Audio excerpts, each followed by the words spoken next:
আসসালামু আলাইকুম রহমতুল্লাহ আলহামদুলিল্লাহি ওয়াসসালাতু ওয়াসসালামু আলা নবিহি আম্মা বাদ। সম্মানিত ভিউয়ার্স, আমাদের আজকের প্রোগ্রাম যারা যেখান থেকে দেখছেন সবাইকে জানাচ্ছি আন্তরিক মোবারকবাদ। আপনারা আশা করি সবাই ভালো আছেন।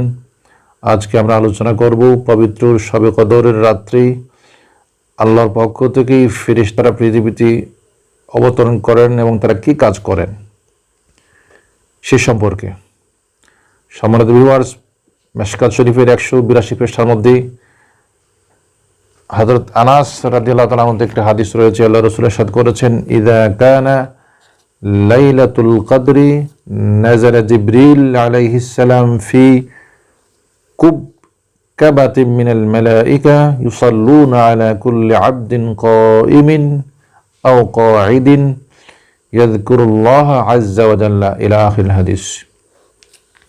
হযরত আনাস বিন মালিক রাদিয়াল্লাহু তাআলা হাদিসটি রওয়ায়াত করেছেন, যিনি ছিলেন আল্লাহর রাসূল সাল্লাল্লাহু আলাইহি ওয়াসাল্লামের খাদেম। সেটা কিন্তু আসলে এমন একটি ঘটনা সেখানে এসেছে। হযরত আনাস আল্লাহর রাসূল সাল্লাল্লাহু আলাইহি ওয়াসাল্লামের এমন একজন খাদেম ছিলেন, আনাসের আম্মা আল্লাহর রাসূলের খেদমতে 10 বছর বয়সে আনাসকে দিয়ে দিলেন। কথা বলে দিলেন যে আমি আমার ছেলেকে আপনার খেদমতে প্রেরণ করেছি, সে আপনার কাজ করবে, আপনার কথা শুনবে। তো আনাস রাদিয়াল্লাহু তাআলা আনহু 10 বছর বয়সে আল্লাহ রসুলের খেদমতে এসেছেন এবং তিনি আরও 10 বছর আল্লাহ রসুলের সাথে ছিলেন, খেদমত করছিলেন। তো আনাস বলছেন যে আমি আল্লাহ রসুলের খেদমতে 10টা বছর অতিবাহিত করেছি। আমার বয়স তখন বেশি ছিল না, আমি 10 বছর বয়সে তো এসেছি। আমি অনেক কাজ করেছি, আমি পরবর্তীতে বুঝতে পেরেছি কাজটা আমার না করলে ভালো হতো, কিন্তু আল্লাহ রসুল কোনোদিন আমাকে বলেন নাই যে আনাস তুমি এই কাজটা কেন করলে, এবং একথা কখনো বলেন না তুমি এই কাজটা কেন করলে না। আল্লাহ রসুল ছিলেন এত আদর্শের মডেল। এ কারণে আল্লাহ তাআলা পবিত্র কোরআনে বলছেন, ওয়ালাকুম ফি রাসূলিল্লাহি উসওয়াতুন হাসানা। আরেক জায়গায় বলছেন আল্লাহ তাআলা, ইন্নাকা লাআলা খুলুকিন আযীম। আল্লাহ তাআলা মহান চরিত্রের উপর প্রতিষ্ঠিত করেছেন। আল্লাহ রসুলকে আল্লাহ তাআলা মহান চরিত্র দিয়ে প্রেরণ করেছেন। পবিত্র কোরআনে অনেক আয়াতে আল্লাহর রসুলের অনেক মর্যাদা রয়েছে, সে সম্পর্কে আলোচনা যদি সুযোগ হয় অন্য সময় ইনশাআল্লাহ করব।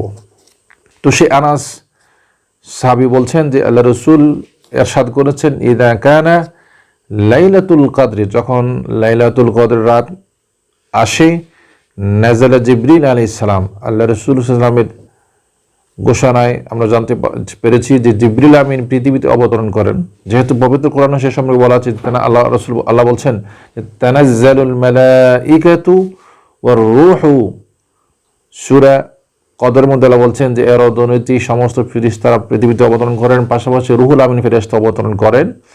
হাদিসও এসেছে যে নাযালা জিবরিল আলাইহিস সালাম ফি কাবুতিন বা ফিকুব কাবাতিন মিনাল মালায়েকা, অর্থাৎ মালায়েকাদের একটি সম্প্রদায়ের একটি গ্রুপ, একটা জমাতের মধ্যে তিনি অবতরণ করেন। অর্থাৎ তিনি একা নয়, ফেরেশতাদের বিশাল একটা জমাত বা গ্রুপের সাথে, দলের সাথে জিবরিল আমিন পৃথিবীতে অবতরণ করেন।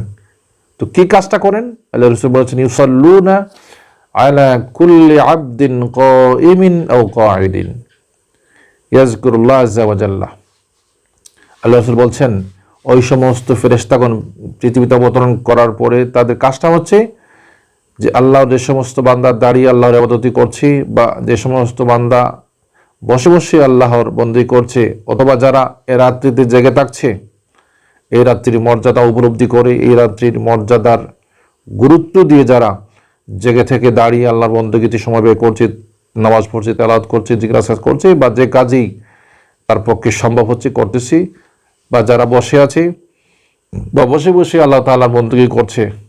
অনেকের পক্ষে তো দাঁড়ানো সম্ভব হয় না, যদি অসুস্থ হয় তাহলে তো বসেই তো করতে হয়, করে থাকে।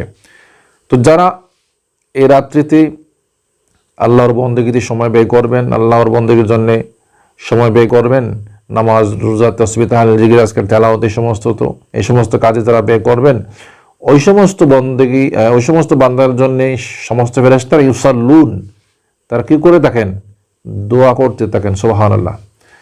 তো ফেরেশতারা পৃথিবীতে অবতরণ করেন শুধু আমাদেরকে দেখবার জন্য নয়, ওই সমস্ত ফেরেশতারা আমাদেরকে দেখেন, পাশাপাশি তারা আমাদের জন্য আল্লাহর কাছে দোয়া করেন, তাহলে ফেরেশতার দোয়া কিন্তু মিস হয় না।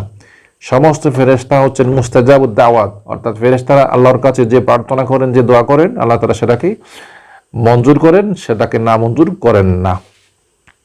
তো যদি আমরা এই রাত্রিতে একটু কষ্ট করে হলেও জেগে থেকে আল্লাহর বন্দগিতে ব্যয় করি, তাহলে আমাদের ভাগ্যের পরিবর্তন হবে, আমাদের তকদিরের পরিবর্তন হবে, আমাদের জীবনের পরিবর্তন হবে। পাশাপাশি আমরা ফেরেশতাদের দোয়ারও হকদার হয়ে যাব। আমরা আল্লাহর কাছে প্রার্থনা করব যেন আল্লাহ তাআলা আমাদেরকে তৌফিক দান করেন, আমাদের জন্য আল্লাহ সুস্থ রাখেন। এ রাত্রিতে আমরা যেন জেগে থেকেই আল্লাহর হুকুম পালন করতে পারি, নামাজ পড়তে পারি, তেলাওয়াত করতে পারি, অন্যান্য বন্দী করতে পারি। এ কারণে আল্লাহ রাসূল সাল্লাল্লাহু আলাইহি ওয়াসাল্লাম এ রাত্রির মর্যাদার জন্যই বলেছেন যে তোমরা রমজান মাসের শেষ 10 দিন অন্ততপক্ষেই এতেকাফ করবা। এতেকাফ করা সুন্নতে মুআক্কাদা কিফায়া। কারণ এটাই যেন এ রাত্রির যে ফজিলত রয়েছে, এতেকাফ করলে পরে তারা যেন এই ফজিলত অর্জন করতে পারে, বঞ্চিত না হয়। সম্মানিত ভিউয়ার্স, ভালো থাকুন। আসসালামু আলাইকুম ওয়া রাহমাতুল্লাহি ওয়া বারাকাতুহু।